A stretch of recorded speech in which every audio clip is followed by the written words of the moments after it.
Hello, my name is Ted, and I'm with Visitor Services here at the Portland Art Museum. And I'm with a special guest, DJ Ambush, General Manager of the Numberz 96.7 FM. Oh, I like that. Welcome to the Portland Art Museum. I want to show you something that's really important to me. It is a pair of George II Figural candlesticks, English silver, made by the world-renowned Francis Nelme. They were made in 1730 for a family here in the New World, the United States, who owned slaves. Yes, when you look at this, and you look close, you will see that it is a black slave child. Amazing. A black slave child. You can see the chain from the child's neck to their ankle. Each link was individually made. This was craftsmanship. As I said, Francis Nelme was renowned. People spent a lot of resources to have this shipped back to the United States. It wasn't the United States at the time. It was 1730, soon to be. This family had been here in the New World since 1680. They were comfortable with slavery. The first Black Africans arrived here in the New World in 1619. This is over 100 years later, which meant that there was so much a part of the culture, slavery. Over 100 years, 3 generations. What always got me when I looked at this was the fact that it was a child. Yeah. And this was popular in Europe and here. Europe eventually, they abolished slavery, but before they did, it was fashionable to have a black child, just like you had a Great Dane. And I thought it was rather interesting that the craftsmanship getting the best English silversmith. Right. Then it was so comfortable that your favorite slave would have a special collar made of English silver. Believe that. And I love it here in this space, the color line, because these people are the first generation since slavery. To me, they are my greatest generation. That's why I applaud the Art Museum for bringing this down here and allowing the community to come here and take a look at it. We all need to have a conversation. And I really, really urge all white people to come here and look at this. This is why we're still having a conversation about race. Absolutely. This is the Thurston family? Yes. Okay. That's their seal right on the coin. Yeah. I did a tiny bit of research. They said around the time that they melted a lot of them to get rid of them. And I guess in some ways, sure, that's great.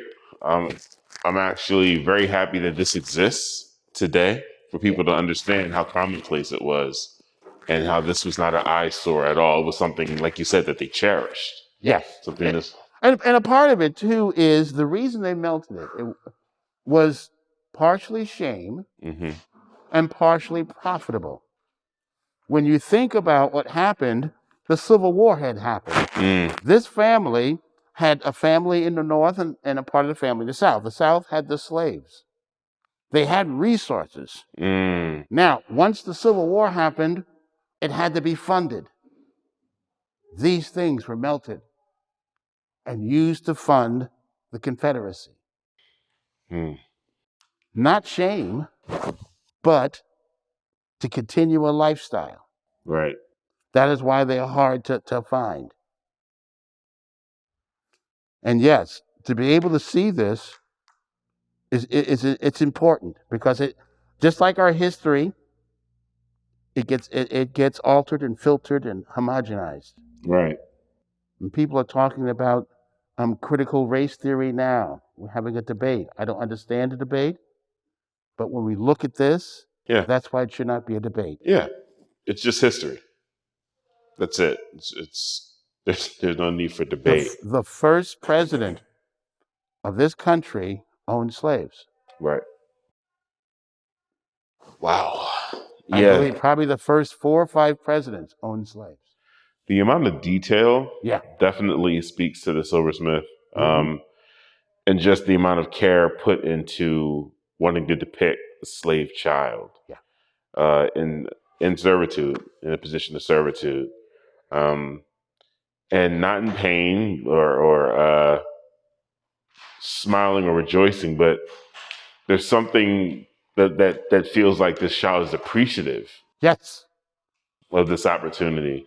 And, The way this is sculpted, it's and what people don't like to think about in slavery is it was a slave child that probably lit the candles, thought that was their station in life and polished. since birth, polished it. I mean, that the self-esteem, like you said, when you look at the afro, the hair, Yeah, it's amazing. yeah, And what it did to a people. Now, one of the ugly things about slavery is humans will try to run away. mm, They have to fear you so much that they stay. hmm And that's an uncomfortable thought for a lot of slave owners.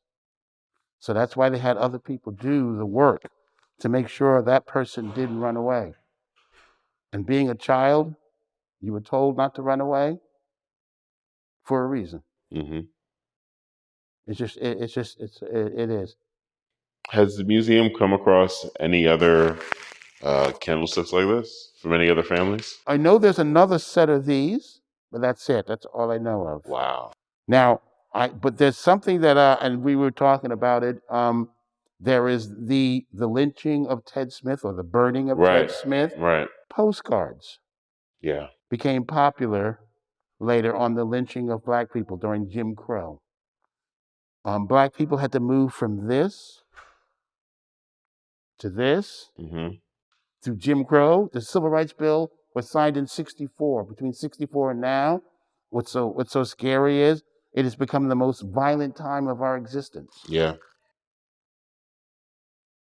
We still have a lot to deal with race because there are a lot of people who believe that this is our place and this is where we belong and this is who we are. Yeah. The ones that didn't get melted down, like this one here, families kept locked away because in shame, just like that postcard. Right. I was on doing the research on the postcards that are being done now.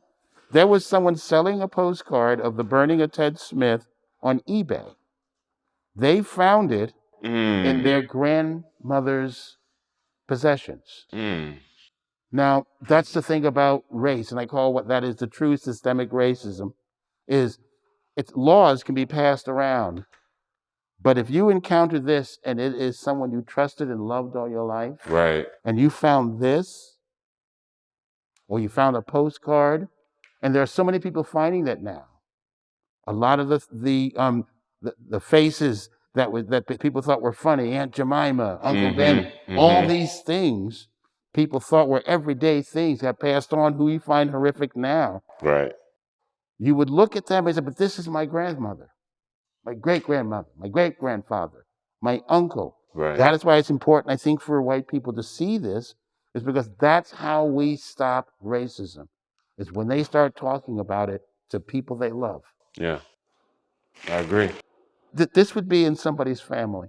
Mm. I don't know where the other set are, but there are pieces probably a little like this that people have. Yeah. And if you go online, you can look at them. People now are buying things like this for the historic value. Right. I wonder that myself. There was Princeton purchased some postcards for the graphic arts department of the burning of Ted Smith, and I wondered at the beginning. I was shocked. And I wondered, well, why? Why do we have them? Do we need them? Do we destroy them?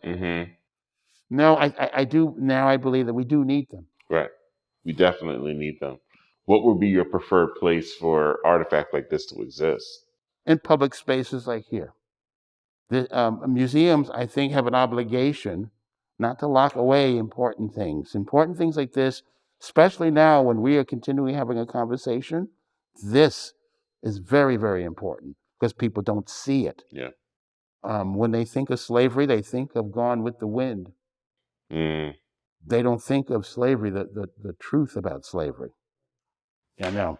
Yeah, What can you say? It's beautiful. It's breathtaking in the worst way possible. Yes, in the worst place possible. Yeah, and it hurts me. yeah.